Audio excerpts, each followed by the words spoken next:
할렐루야, 반갑습니다. 우리 리딩 지저스 매일 묵상 함께 시작하도록 하겠습니다. 자, 오늘 말씀은 역대상 17장 말씀입니다. 우리가 이 세상을 살아가면서 많은 계획과 꿈을 가지고 살아가죠. 근데 그 꿈과 계획이 나의 마음대로 이루어지지 않을 때가 있습니다. 때로는 우리의 계획이 하나님의 계획과 일치하지 않을 때가 있죠. 오늘 다윗 왕의 이야기를 통해서 이 부분을 한번 살펴보기를 원합니다.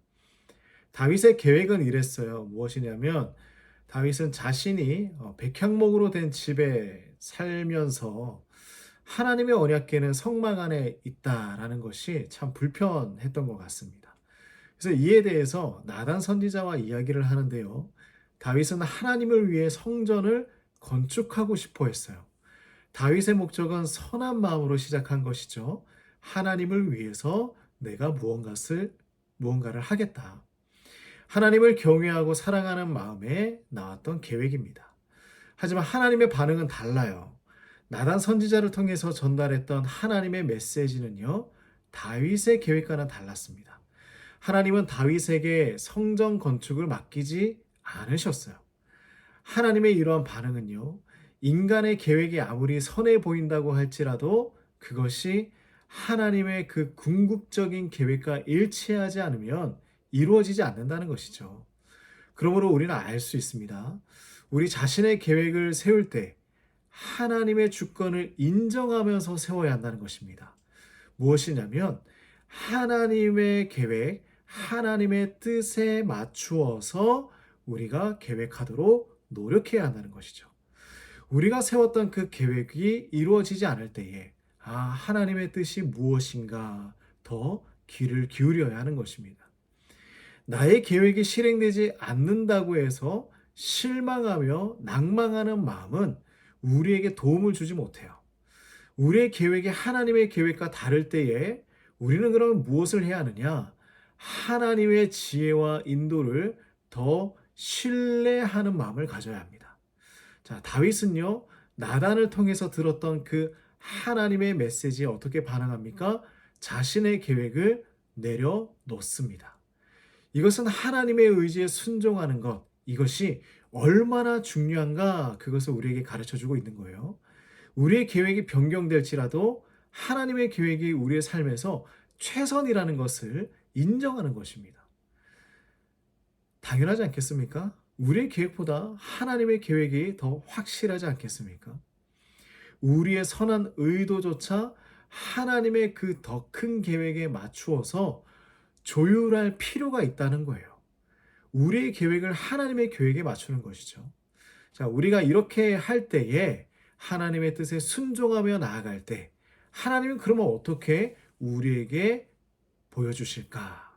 자, 하나님은요, 다윗의 그 모습을 보면서 약속을 해주셨습니다. 하나님은 다윗에게 준비된 계획이 있다. 나의 계획이 있다. 이것을 보여주시는데요. 자, 하나님은 다윗이 장막에서 살면서 이스라엘을 지켜왔던 것처럼 하나님도 그와 동행해 왔음을 보여주십니다. 자, 그래서 다윗에게 세 가지 중요한 약속을 말씀하시는데요. 그 첫 번째는 무엇이냐면 하나는 영원한 다윗의 왕조를 세워주시겠다라는 것입니다. 다윗의 후손들로 이스라엘의 왕이 계속해서 세워지고요. 결국에는 예수 그리스도가 다윗의 왕조에서 나올 것을 보여주고 있습니다. 자, 두 번째는 어떤 약속일까요? 다윗과 후손에게 안정적인 나라를 약속하십니다. 이것은 이스라엘 민족에 대한 하나님의 계획을 보여주고 있는 거예요. 하나님의 백성이 어떻게 살아가야 합니까?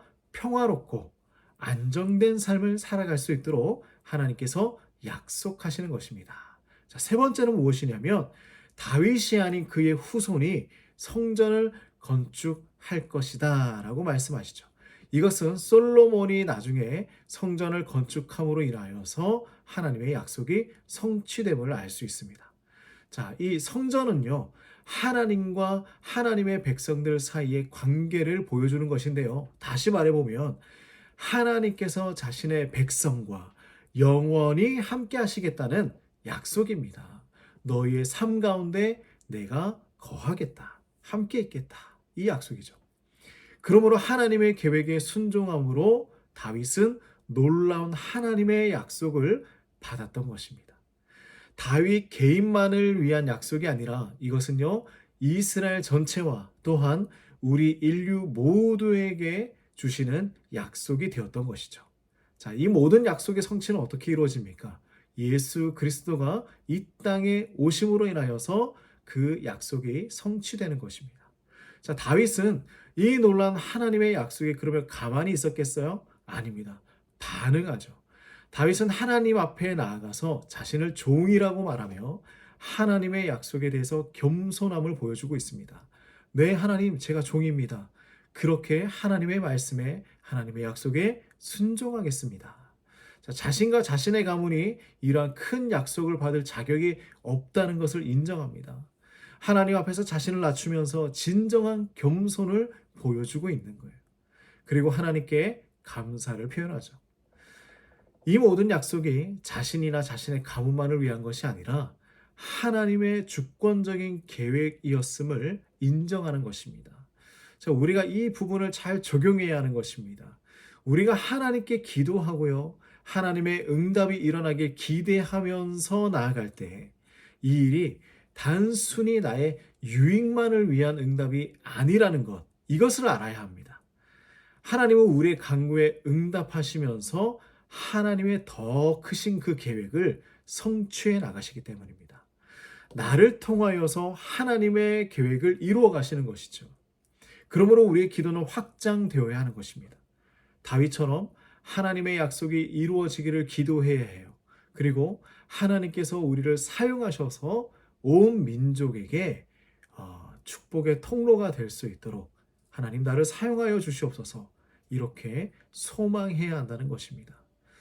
그러므로 우리 모두가 하나님의 계획과 나의 계획이 다르다고 할지라도 하나님의 주권을 인정하며 순종하며 하나님의 뜻을 따라 살아가는 우리 모두가 되길 간절히 소망합니다. 기도하겠습니다. 하나님 아버지, 우리가 이 땅을 살아가면서 많은 계획이 있고 많은 꿈이 있습니다. 때로는 그것이 이루어지지 않아서 낙심하고 낭망합니다. 또한 실패하였을 때 좌절합니다. 하나님, 우리의 삶의 반응이 그것이 아니라 하나님께서 나의 인생을 주관하시고 인도해 주신다는 것, 이것을 신뢰하며 살아갈 수 있도록 인도하여 주시옵소서. 하나님께서 주시는 그 약속 붙잡고 하나님의 뜻에 발맞추어 살아가는 우리 모두가 될 수 있도록 인도하여 주시옵소서. 예수님의 이름으로 기도드립니다. 아멘.